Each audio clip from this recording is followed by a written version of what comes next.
Hello, and welcome again to the Ascension Show. This is our second episode. For those of you who may have joined us last week, you'll notice I am attempting to grow a beard. We'll see how many white hairs come in if I keep it. I'd like to also introduce my co-host. Who is not growing a beard. Who is not growing a beard that I know of. T-Bone. I'm Reverend Todd, in case I didn't say it.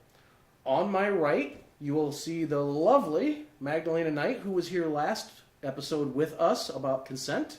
She's rejoining us for this episode. And on her right is the lovely Jess Elaine, who is also joining us for this episode. These are our co-panelists today. Today, we are going to be talking about mental health and BDSM, or BDSM and mental health. And what does that mean? Well, basically, you'll have to forgive me, I'm battling kind of a little bit of a cold, which I was also battling, I think, the last episode. You may notice I sniffle. So basically, BDSM and mental health. Let's ask 3 questions. Is BDSM mentally healthy? Number 1. Number 2, what are the percentage of kinksters who deal with mental health issues versus the percentage of quote-unquote vanilla people who deal with mental health issues? And number 3, are there risks within BDSM to people who are dealing with mental health issues? Those are my 3 big questions. T-Bone, do you have questions of your own? Nope. Good with you. Okay. So, one of the questions that I think we really need to answer is, how many people are kinky?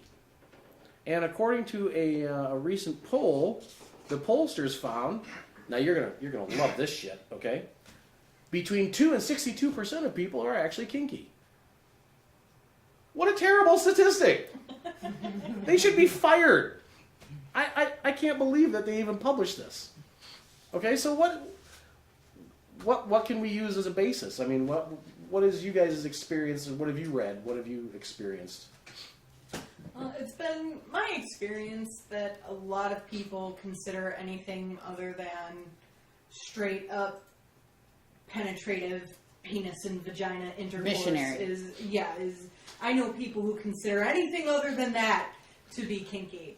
And I also, at the same time, know people who consider, things like light spanking kinky. I know people who would go so far as to say even light bondage is kinky, but I know people across all spectrums. I do. I've met people who wouldn't even consider letting their partner give them a spanking just for fun, and then I know people who would see something about electroshock therapy and go, that looks like fun, let's try that. So I think... Or forgetting about all the men maybe a bunch of men you work with are wearing women's underwear. Right. Or women are wearing men's underwear. We don't know what they're wearing under their clothes. And I think for a lot of people, what you would consider kink might be in the eye of the beholder. Right. It's how you phrase the question when you're doing a poll. Yes. Totally.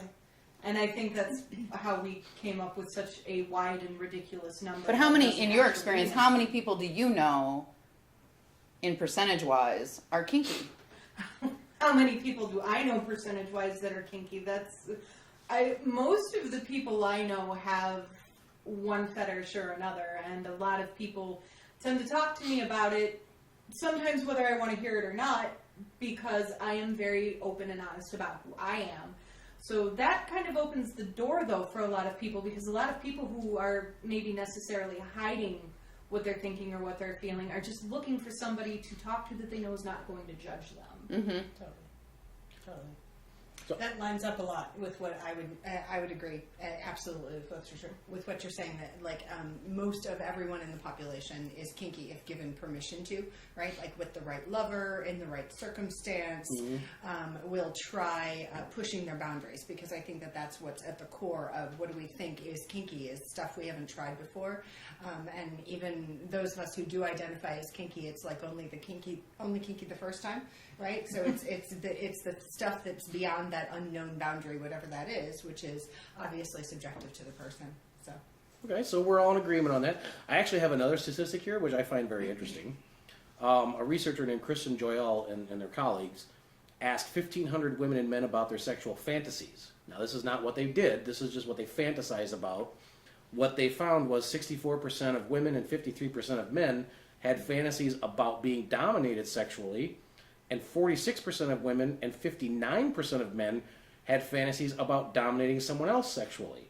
So I think we can conclude that a fairly sizable minority and sometimes majority of people have kinky fantasies. Whether they act on them or don't act on them, that's different. But Right. What the do you fact term is, as kinky? They, Just because you have fantasies, you're kinky, or at least as you as far actually as act them being out? dominated or dominating someone else. That's what I'm saying. And what do they consider domination and submission? Do they consider domination just, oh, my partner is going to tell me what to do and I'm going to do everything that they say? Or do they consider it, I'm going to come in here and I'm going to blindfold you and I'm going to tie you up and I'm going to get this paddle out and let's have some fun? Right. There are a whole range of things that could be considered domination and But submission. I think that Totally. I think the success of something like 50 Shades of Grey, people aren't going. Now we're not agreed. going to address the fact that it is the most poorly written thing I've ever seen in my life. Are we talking about the movie or the book? Because I will just... book. No, the book was awesome. The book was terrible. I fucking like the book. You're a man. Men don't read. Elevators don't go down at terminal velocity. Unless it was a book about you, you I wouldn't know. read Unless they it. cut the cable. I got 4 pages into 50 Shades of Grey and went, I'm out! All right. Well, I don't want to Yeah. debate the quality of writing in 50 Shades of Grey, but what I do You want to shouldn't debate. have, then you shouldn't have badmouthed it because you brought it up. Okay, fair enough. But I do want to discuss the fact that it was a huge runaway bestseller.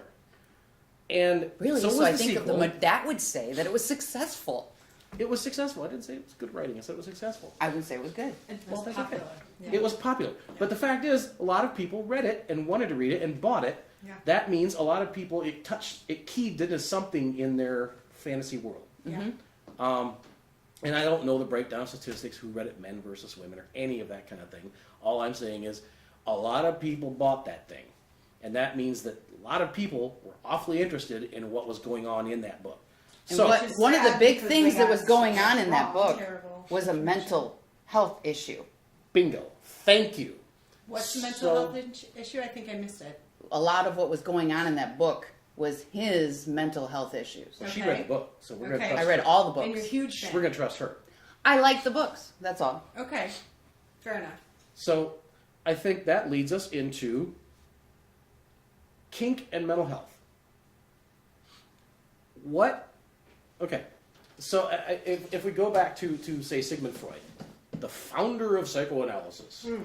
According to Freud, anybody who engages in sadism or masochism has a mental health issue.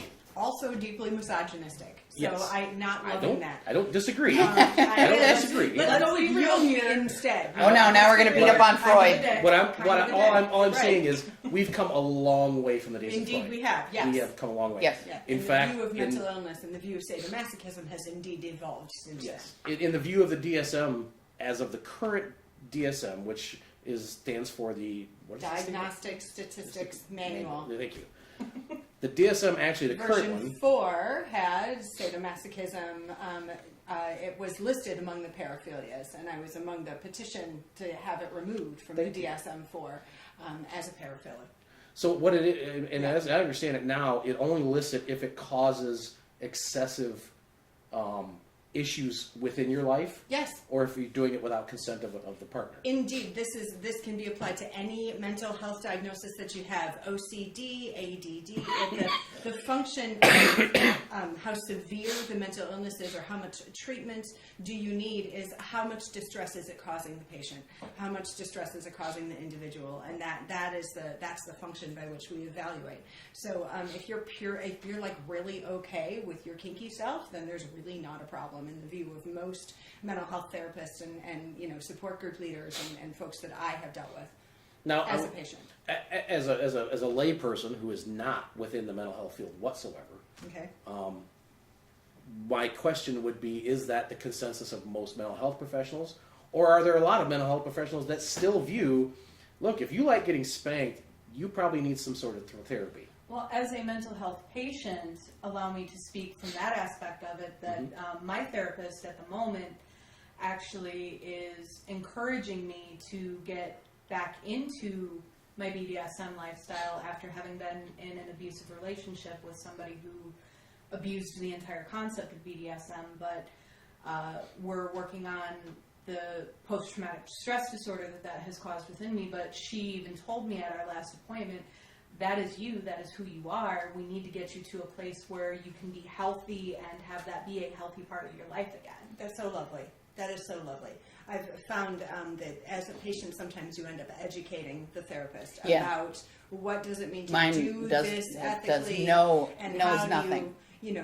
So, she knows everything from me, what I've told her. So Right. so your two So you end up performing service. your two in service experiences for them. are different than Jess's per Indeed, se you have a with very with therapists. Well, she positive- tells me she doesn't discourage me from kink, but I educate her on what kink is, what the lifestyle. like how we does. keep ourselves safe and Right, how we right. know How that we we're- communicate. Same with That's right. my shrink does the same thing. Yeah. Okay. I believe my therapist wasn't too terribly knowledgeable when I first started seeing her, but I believe that she's been keeping up with me in a way that shows that she is, if nothing else, open-minded and understands that this is a part of me and that this is something that I want to be a part of me and that I'm not ashamed of necessarily, but I am dealing with shame and issues from the abusive relationship that I was in. Right. Yeah, no, I love that she was able to recognize that it's a source of joy and nourishment for your libido or your sex life or your spirit, however it, hits whatever parts of you it lights up, and that therefore it can be a healthy and restorative thing to bring back into your therapeutic picture.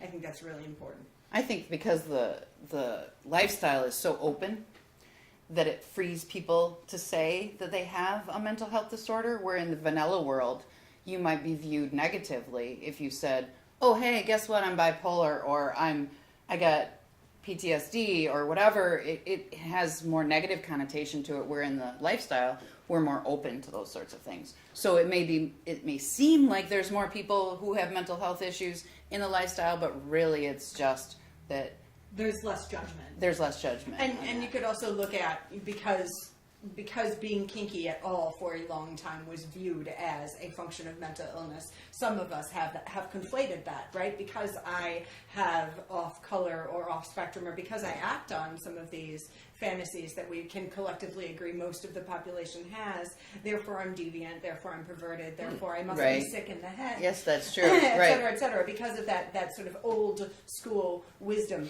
about, Plus, you need to be open with your partners when you're dealing with something that's very,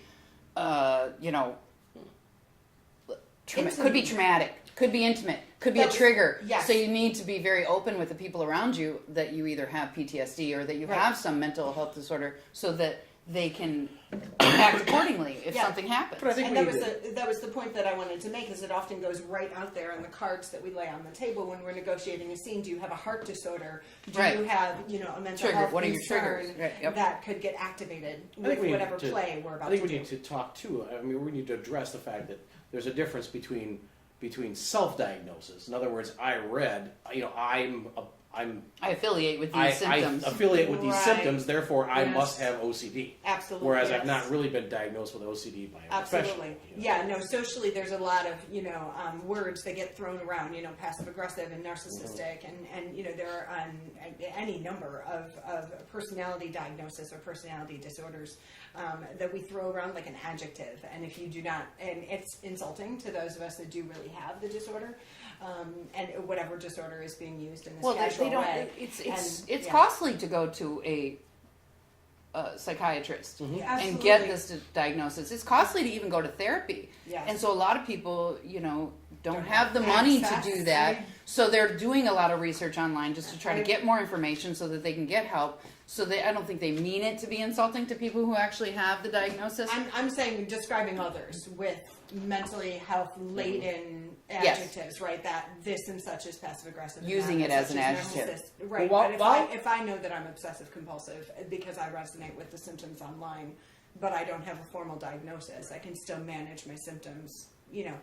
Personally. I was talking about While we're people talking about describing others. therapists, and since we're talking about therapists and how they deal with this, what I would like to do at this point is bring on a special guest that we have, Mr. Dale Ross. He is a private therapist, and he actually specializes in treating people and working with people and being very integrative of their BDSM and kink world.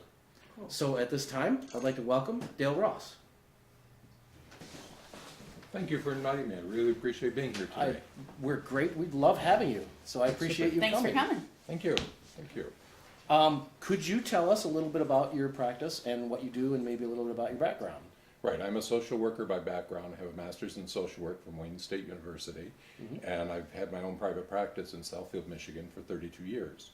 I've worked at clinics. I've also taught 2 graduate courses on how to work with gay clients, which I created among the first in the country, and would always include a section on leather, which is Okay. interesting. About half the students would end up saying, this was exciting, I couldn't put the material down. The other half would say, this was so tough I could barely get through it. And so it was a mixed bag in terms of people's reactions. Really? And then That's also, I have a book that I put out of 30 years of my writings, and on the back, I mention gay and leather lifestyles. And it's amazing the number of times I've had professionals say, what's leather? And so for professionals to not even be aware of the term, Okay. including supervisors of clinics that Wow. I've talked with, it's still very much a closeted or invisible issue. So Wow. again, this type of work that you're doing here is really exciting and I think really worthwhile. And I'd like to say that we're going to put up some links to Dale's information and his book. So please check it out, take a read, get informed, learn more. You might also find it interesting, in 1990 they published one of the first listings of mental health professionals that were available in a public magazine. There were 3 of us for North America, 2 in the United States and 1 in Canada. What? That was 1990. Okay. Since Wow. then, the National Coalition of Sexual Freedom has a kink-aware professional directory where you can go state by state, and there are dozens in every state. I still have people, though, that can't find somebody locally. For instance, this week I had a fellow who's been calling me from Virginia because he doesn't know anybody locally that he can go to that's supportive. And so he's just beginning to explore the idea of being kink as well as possibly bisexual. And so he's finding it helpful just to talk to somebody. Now, do you work with clients, any kind of distance work with clients, like maybe Skype or something like that? I have done that. What I find is most preferable is to see the person one-on-one in the beginning so that I can get a sense of not only their verbal, but their nonverbal. Okay. There's so much information that's transmitted nonverbally while we're talking. Once I get to know them, I've had clients who've moved away and then have contacted me later saying, I'm ready to work on a new chapter, as they call it. They want a tune-up.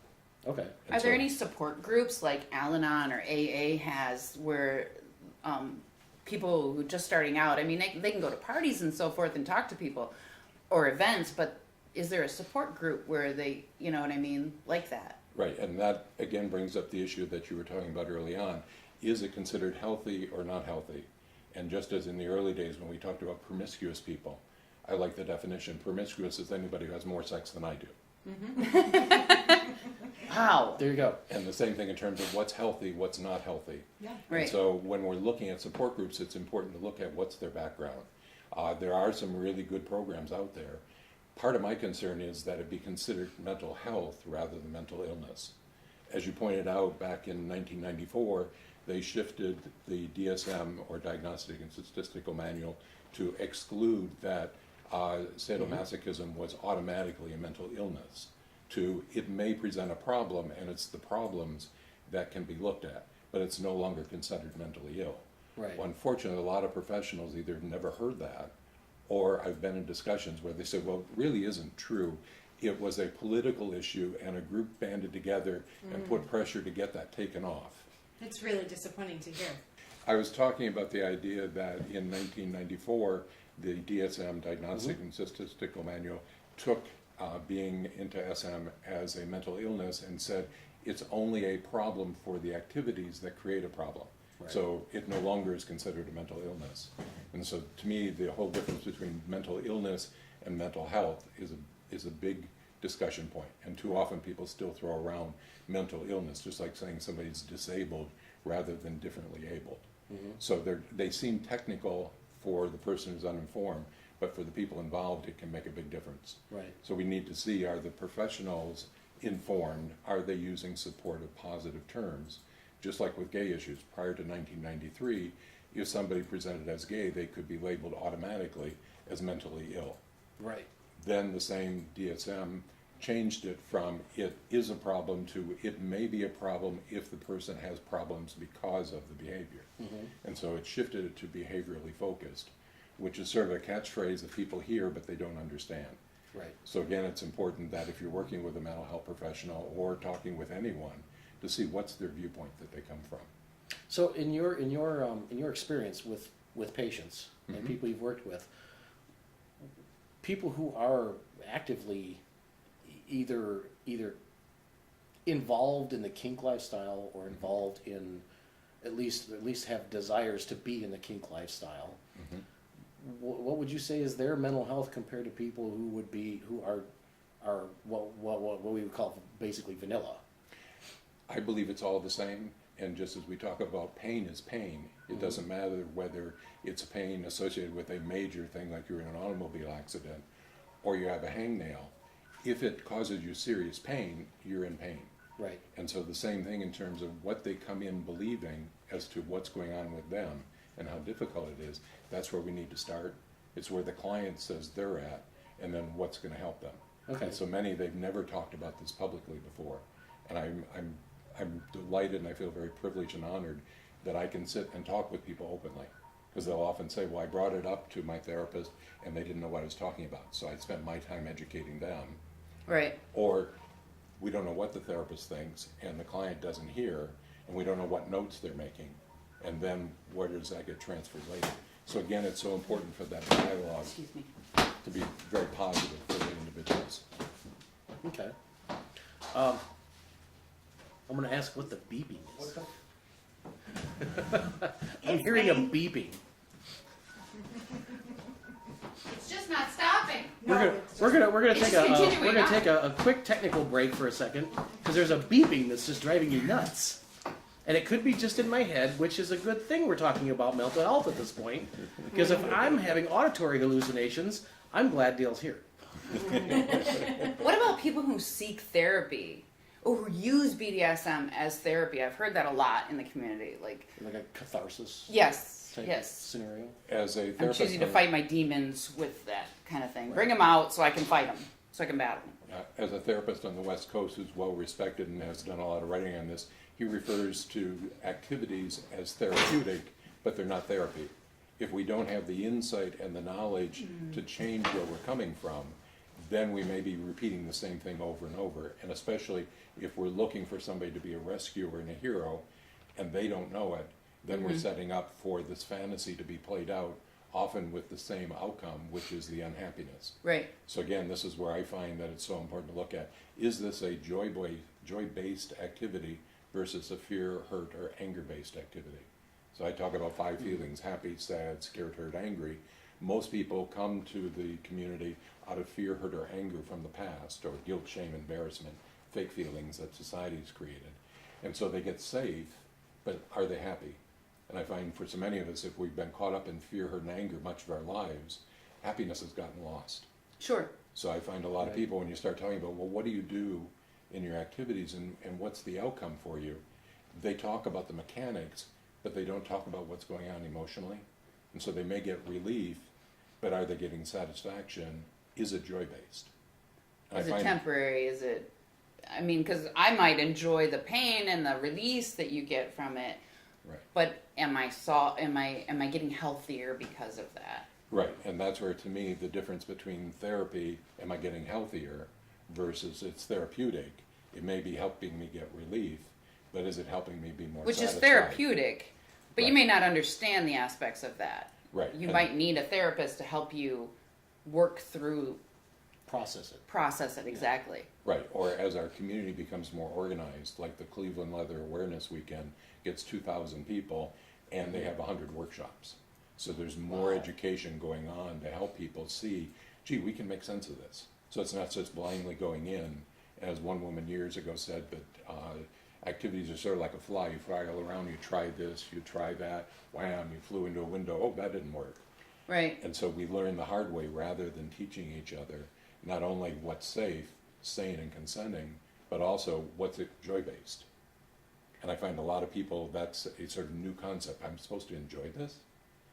And Right. especially if we come from the old style, Yeah. the old guard model, where it's about domination and submission. But what am I submitting to and for what Deference purpose? and power. Right. Right. And that's where that can be fun to play with if we know what we're playing with. But like fire, we can either have fun with it and do drama in exciting ways, or we can get burned. And so that's where it's so important to see, is it therapeutic, is it healthy, is it something that isn't abusive from the past? Well, I've been in therapy prior to coming into the lifestyle, and it wasn't until I started doing some scening that I started having triggers and I was diagnosed with PTSD. Right.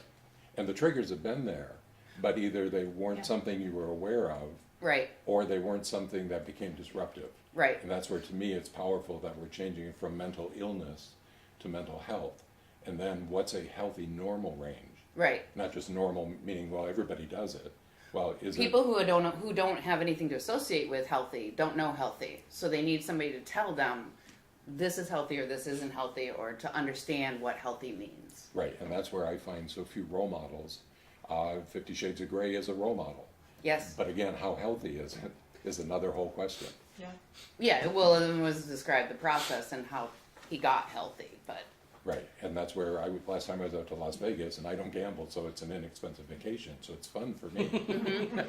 But the hotel where I was at literally had a 50 Shades of Grey musical.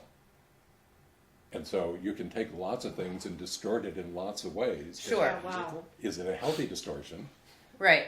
Or is it distortion and people don't know what's going on, and what are they walking away with? I Right. really love the distinction that you made about the motivation for BDSM play. Is it, fear, sadness, or anger based, or is it joy based? Are you in fact getting pleasure from it? And I've certainly noticed in my own world that when I'm able to find pleasure in my body through food and through walking and through exercise that I crave, this thrill-seeking extreme highs and extreme lows of the sadomasochistic scening, it's less attractive. I have less appetite for it when I'm feeling more whole in my skin. So there's something going on there, and that's all I'll say. Well, I'm sure it's got to be, it's connected. I mean, Yeah. it's But we forget about a lot of the joy I get is connecting with the person that I'm playing with. Right. And it's everybody seeks connecting with people. Yes. Well, they might. And this is where I say it's important to know, why are you doing this? Right. If we go back to early psychology, Abraham Maslow was a psychologist in the 50s who said, why do people do things? And he broke it down Maslow's into hierarchy. Right, Maslow's hierarchy: physical, safety, sharing, self-esteem, what he called self-actualization. I call it not being bored, creativity. And so we may be doing it for sharing, we might be doing it for self-esteem, and again, that's where it's real important. Is the scene increasing our sense of self, or is it testing and proving, and we walk away more disappointed? Or one's doing it out of joy and creativity, they're not being bored, they're really excited. But the other person's doing it out of trying to establish a sense of safety with other people. Well, they can be working across purposes and not realizing they're not connecting up. right. I also find the issue can be the difference between addiction and passion. And the definition I've come up with, addiction is something you do where you get a high out of it, adrenaline rush, and you can do that with almost anything.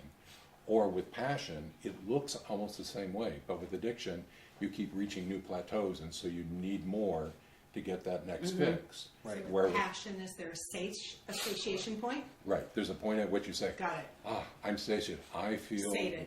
Yes. Full. I'm full. And Right. it's not a higher elevation. an addiction of is point never in time. full.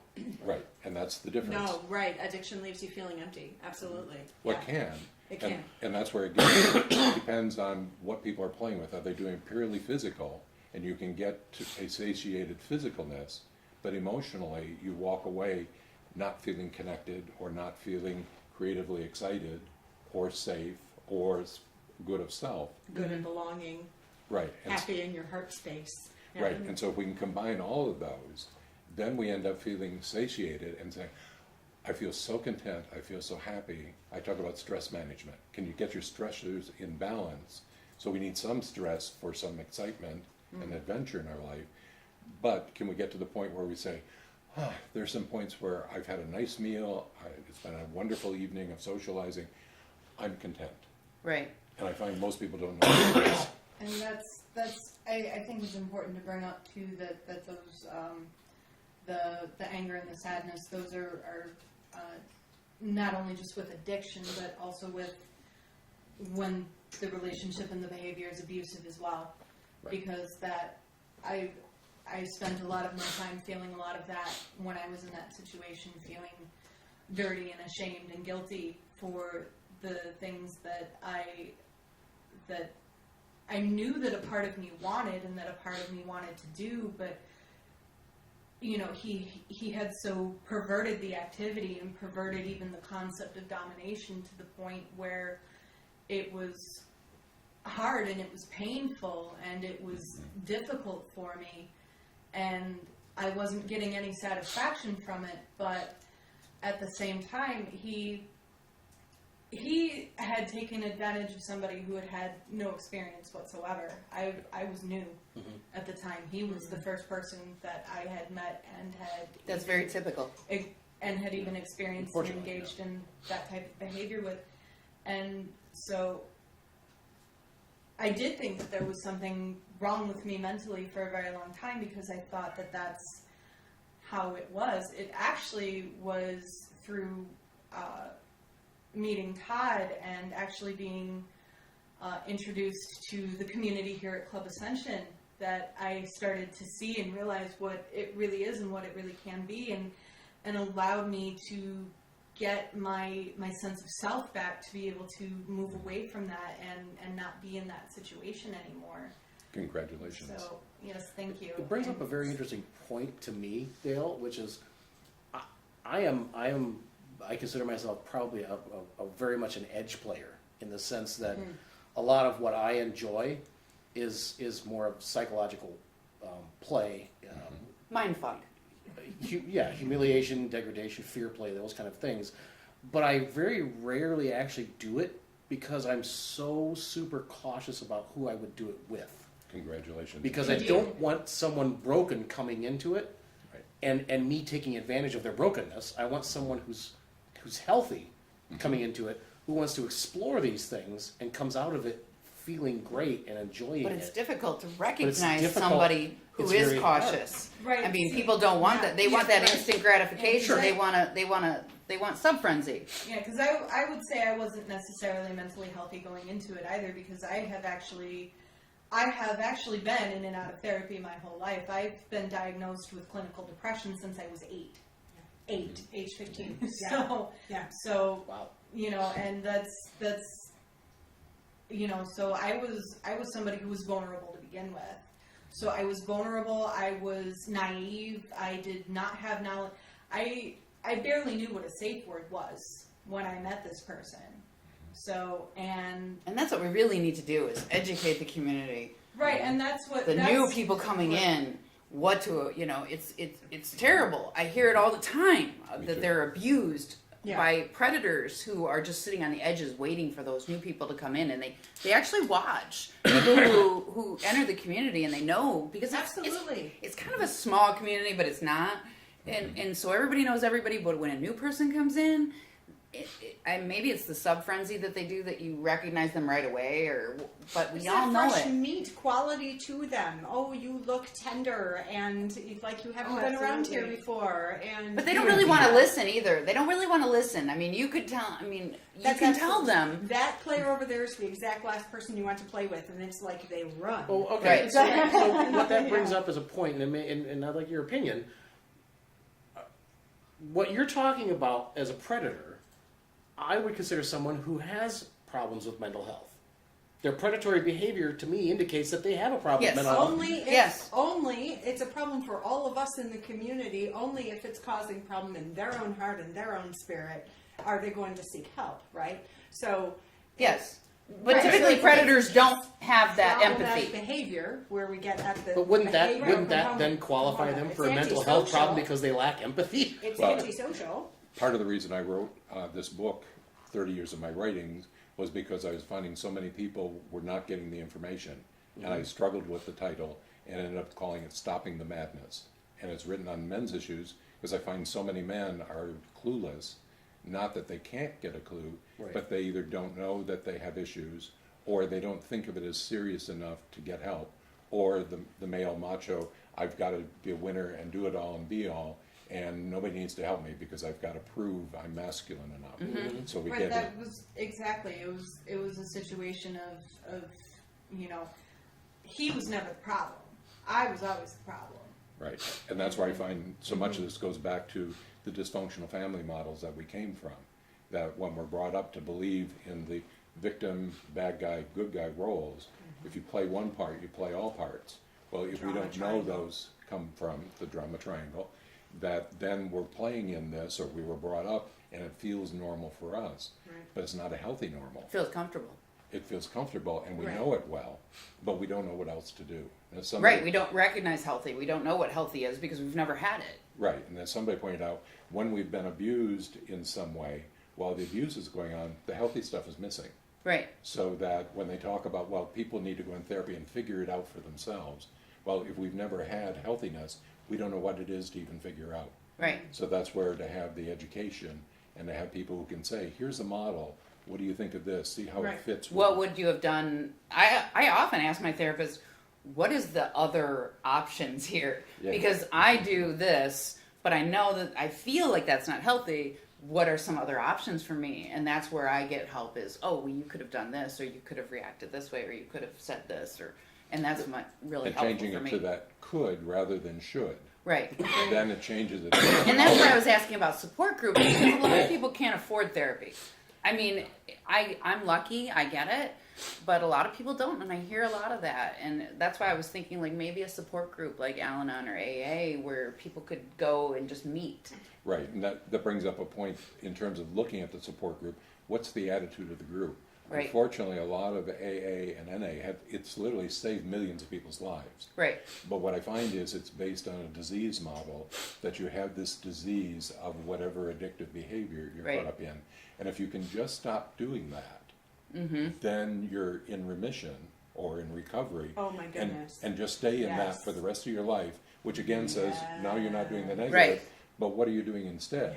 So then you become addicted to the groups, Dry Yes. drunks preserving. forever. Dry drunks forever. Right. Right. But like Right. ACOA or Al-Anon is a little bit, it's better Well, where they're let's- helping support the people who are, It depends on who's Running. organizing or running the group, because Right. again, they're based on the same model of there's the this victim. disease, And they're the victim. and they're the victim, and all you can do is not be hurt. Right. Or not hurt others. Right. Or your behavior. That's a good point. So That's- do you know of any groups that aren't that?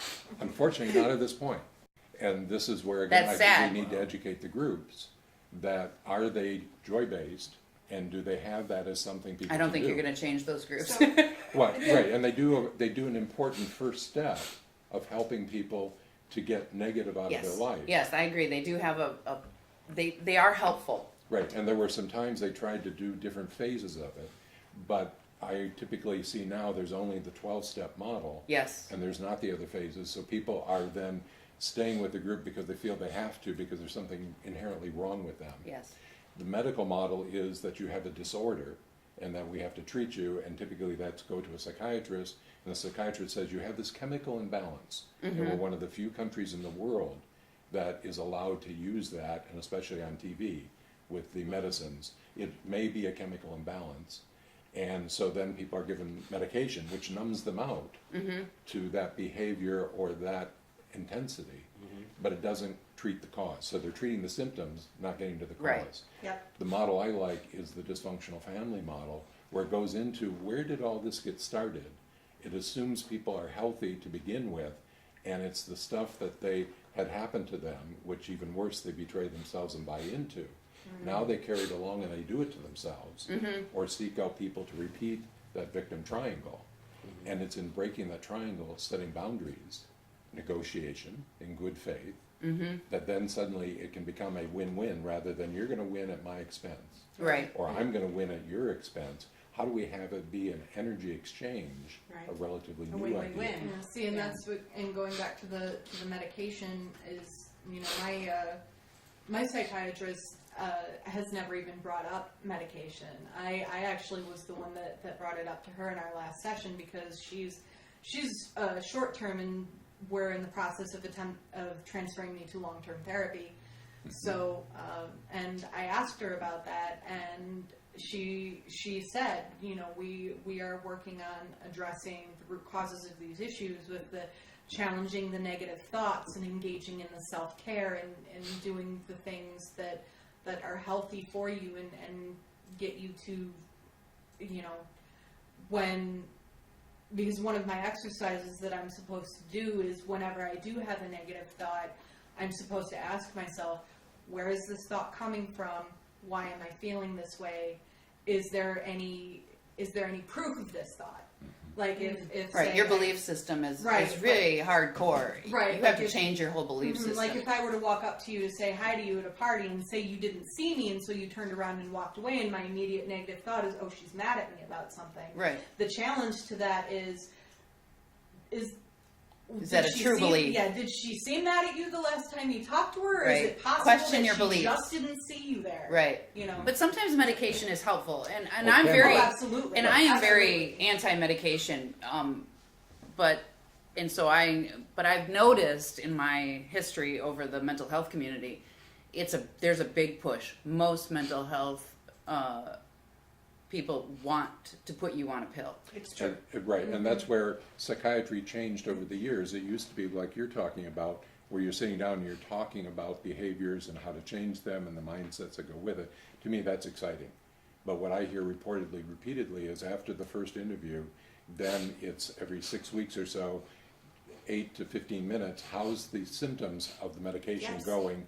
We'll adjust according to your symptoms, Yeah. Right. and then see me in 6 weeks to 3 months. Yeah. Right. And so They don't really care about the individual either. I mean, what I witnessed was, you know, really just you have, you know, is your mood elevated, or, you know, because most of them are mood elevators, you know, and they want to keep you at that level. They don't really want to delve into, does it feel good? Are you happy? Right. You know, And that's where sadly. are you going to your therapy?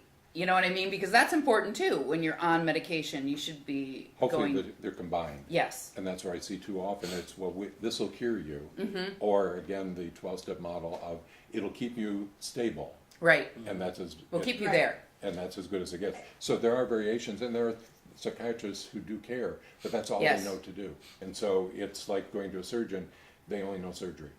And so it's so important to see, do they have other options? Like you said, what else could you do? Right. And taking care of yourself and saying, this isn't working for me.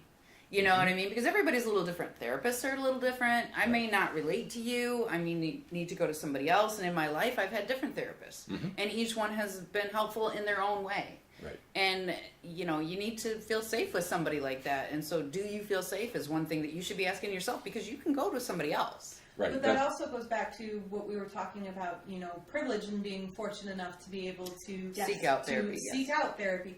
Like I could actually, you know, you could see the difference between where I'm at, where I'm getting the help I need through a psychiatrist who's going to transfer me to a long-term therapist and everything is being covered by my insurance. I'm not paying anything out of pocket for any of this. Whereas I have a friend who has state insurance who does see her therapist for maybe 15 minutes once every 6 weeks to 3 months, and she's been on antidepressants for as long as I've known her. Yeah. Now, the antidepressants help her. She was very much in a place where the medication was necessary. Sure. But is she getting what she needs out of therapy to get to a point where maybe they might not be necessary anymore? Right. Right. I mean, It's not- ideally, it's supposed to be a temporary thing for Hopefully. certain mental health disorders. Yeah. Like, you know, it's supposed to get you to a level that you can help yourself and you can work through therapy effectively and then hopefully take care of your issues and wean off the medication. That's the idea. Ideally, that's the ideal model. Right. That doesn't work for everybody. Some people who are bipolar may need to take medication for the rest of their lives. Right. And that's where, again, to see what's the therapist model Right. and what are they advocating and how does it feel to the client? Does it make sense? Right. And does it sound like it's going to lead to satisfaction, or is it just stability? Right. Oh, you had Yeah. something you wanted to say. Yeah, I think it's important to talk about access to the proper team of mental health care professionals, because you have to. I know that when I was less symptomatic in my with my clinical depression, and I just sort of had a vague sense of ennui. You know, like my job was great, and my relationship was great, and I had the super fulfilling child, but I just kind of felt vaguely unfulfilled. I was not ill enough to qualify for help, right? So you have to be just exactly the right amount of sick. Right, so I was not yet symptomatic enough to qualify to get really meaningful care at the time. Right. And it wasn't until I needed to be hospitalized for suicidal ideation after several attempts at the right medication that I finally begin to cobble together a therapist and a psychiatrist and the right medication. You haven't learned to lie to the system. Because, well, You really have to just lie. unfortunately, but I Just want saying. a sincere relationship with my caregiver, right? Well, I mean, I'm talking about I these wanna people believe that they that put they in can. place in between you and the caregivers. Right, These the people who need to gatekeepers. yes, the gatekeepers. Sure. You lie to the gatekeepers. But that's where we talk in America about the idea of managed healthcare systems. But many of us find that it's more of a mangled healthcare system. Yes. Indeed, absolutely. And then how do you pull the pieces together so that they work for you? Right. And You have that's to be where- your own advocate. Or you But have again, to find an advocate. Do you know how to do that? And if Right. people have been told, well, you've got the problem, you're the problem, rather And so than much we pathologize both addicts and the mentally ill, right? That they are a problem because they have a problem, right? And if you're not taking your happy pills, or if you aren't seeing your therapist, which often are maintenance sessions, right? We're talking about therapists that are not Yes. really there to help you learn holistic coping skills to get you through the rest of your life. They're there to make sure that you aren't a danger to yourself, a danger to others, or really, really antisocial. I think as You a know. nation, we all, as a nation, we're all searching for the quick fix for everything.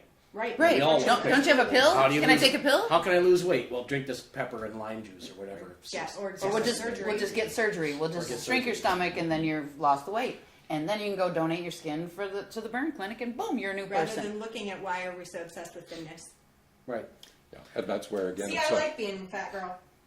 So I'm really into my curves. Dig it. So I'd like to If I kind want of to eat go bacon, around. I'm going to eat bacon. There you So, Do it. Bacon's good.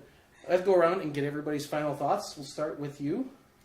I think it's important to understand that in the BDSM context, and in some cases, especially in the BDSM context, it's important to keep an eye on not only your mental health, but the mental health of the people around you, because it is unfortunately very easy to be victimized or to victimize someone else, even if it's unintentional, because you have to be aware of yourself more than anything else, but you have to be aware of the people around you as well.